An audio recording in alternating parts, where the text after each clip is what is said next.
I'm Ethan Diamandis. He's Jon Anik. This is the Huddle up at Oddshark. Alex Volkanovski's a minus 138 favorite. Diego Lopes coming back plus 110. The vacant 145-pound belt. Full disclosure, John, I like Lopes, as you can see in my little tag there at the bottom. I like his pace. I like his pop.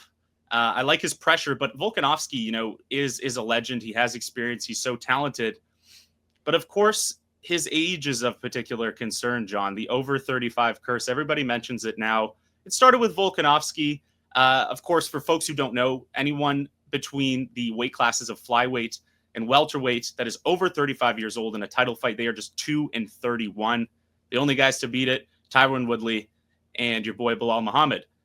What do you make of this curse, John? Like, it seems to me as a bettor, it's so decisive. Like, how can I ignore it, right? Well, and I think, relative to the athlete on the other side, Diego Lopes, when you start to combine factors as a bettor, I can understand why you like maybe the younger athlete in this situation. And I do think that even though historically for me as a sports gambler, maybe I don't lean in totality into the trends, that one is a hard one to ignore, right? And even when some people assess Bilal Muhammad as a UFC welterweight champion right now, if anything is working against him, Ethan, it is that age. So what version of Alexander Volkanovski do we see at UFC 314? Well, the hay is now in the barn, and that nobody's going to put more hay in the barn than Alexander Volkanovski, except maybe Diego Lopes. Have you seen the man's abdomen muscles? Like, are those drawn out with a Sharpie? I don't know. But these two men have left no stone unturned to try to win this undisputed featherweight championship. The belt is actually not vacant until second one of this fight, but Ilia Topuria moves away. And, bro, I have no idea who's going to win, right? Like, obviously I don't get too predictive as a play-by-play commentator, but I'm happy Diego Lopes, with respect to Movsar Evloev, is getting this opportunity, right? He is an electric force, really, unlike anything in that division, I guess, since Conor McGregor, and the way he fights is really a promoter's dream. And that's why this is the perfect fight, I would think, for a fight fan, because he's fighting the most complete, maybe, mixed martial arts athlete on the roster. And I guess if the question is, like, what version of Volk are we getting, I think you're going to get a prime version. I think you're going to get as close to the guy who beat Max Holloway 50-45 in that third and final meeting. Why would I put it past Alexander Volkanovski? I think the calendar now works. I think the timeline has afforded him time to sort of work on his skills and his mental health and be away. And I know he's having a fourth daughter. I'm not sure the man is capable of procreating a boy, but I'm excited for him. I know he's excited. I know he probably thought it was going to be Ilia Topuria, but he knows the magnitude of this challenge. And that's why, he has done what he has done in the front end of, another title fight. For sure. And, you mentioned that you're, expecting a really strong version of Volkanovski. I think a lot of people are. But, when you look at some of the concerns over his last couple losses, of course, like both, very, I don't want to call them lucky, but there is some degree of luck involved in clipping a guy the way Islam head kicked him, and then Ilia unloading that big combo. So I want to ask you, for you to know that Volk is dialed in round one of this fight at UFC 314, what is going to tell you that? Is it as simple as his chin absorbing shots? Well, that's certainly a big part of it, is the ability to sort of take the early Diego Lopes power. And it does stand to reason that Diego Lopes is going to be very strong in minutes 19, 20, 21 if we get there, right? Like, Diego Lopes is trying to put himself in a position to answer some of those questions that people have, right?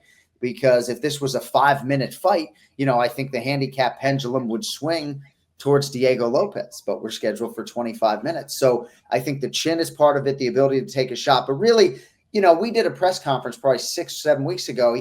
Volk couldn't wait to take his fucking shirt off. You know what I mean? So that's telling for me, right? He looks to be in tremendous shape, and conditioning has been a driving force behind Alexander Volkanovski's success. So I think that's a part of it. Footwork, speed, right? Sometimes when he switches stances so often, you can't mount enough offense. And I think that's a little bit of a concern against Diego Lopes. But I just think that pep in his step, like Dominic Cruz would contend to me that he never lost an ounce of his speed until the very end. And, that's a very telling thing for me, is when a fighter's speed goes in terms of the footwork and the movement. And, I expect Volk to be fleet of foot come April 12th. Mm-hmm. And even that fleet of footness that you talk about, right? Like with him in round 1 against Ilia Topuria at UFC 298, he looked sharp. He was moving back and forth. Had some cash on him that night. Did not end up so well. I see some people in the chat talking about, there you go, round one versus Ilia. Saw some other people talking about Lopez rather gassing potentially late. We saw him put a lot of damage on Brian Ortega in the first round at UFC 306, and then Ortega rallied back a little bit later. John, you mentioned a name in the division, Movsar Evloev. Yeah. Let's go, Movsar. Where you at, Movsar? So he's interesting because he's a bit of a prickly fella online and on social media. And I think it was him and Aljo in an online beef, or Arnold Allen, somebody in the 145-pound division. And they're beefing back and forth. And the guy goes, dude, how about you just fight and stop talking? Like, look at your inactivity, to the point that the guy that you beat a while ago is now fighting for the title. He's just been more active than you. So with respect to Lopez getting the title shot over Evloev, I mean, is that more a testament to Lopez's excitement and activity, or is it also a product of Evloev just being inactive? So I can't speak to what opportunities have come Movsar Evloev's way. But if you don't think, Ethan, that he is one of the more avoided guys in that division, then you're crazy. I think he's 9-0 in the UFC with 9 decision wins, if I'm not mistaken. So, yes, Movsar Evloev could use a finish, to be sure.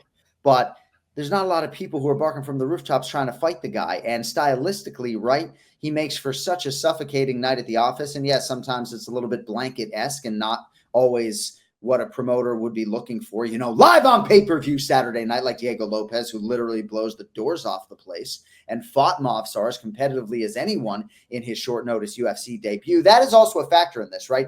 Even though Movsar Evloev dealt with some circumstances leading into that Diego Lopes fight, Diego Lopes made his UFC debut on short notice against that guy and hasn't lost since that fight and has been absolutely spectacular. And the Dan Ige situation with Diego Lopes was just insane. Everything he had to deal with, I wouldn't wish on any fighter. And, it was probably against Diego Lopez's better judgment to fight against Dan Ige. And I know it all worked out, but, he deserves this opportunity. It's just, if you're Movsar, like, what else do I have to do? And let me just say, Ethan, in terms of the inactivity, I wouldn't put that on Evloev. And thank goodness Alexander Volkanovski and Diego Lopes are two guys, not unlike Ian Machado Gary and a lot of fighters that we have. They want to fight the best in the world every 3 or 4 months.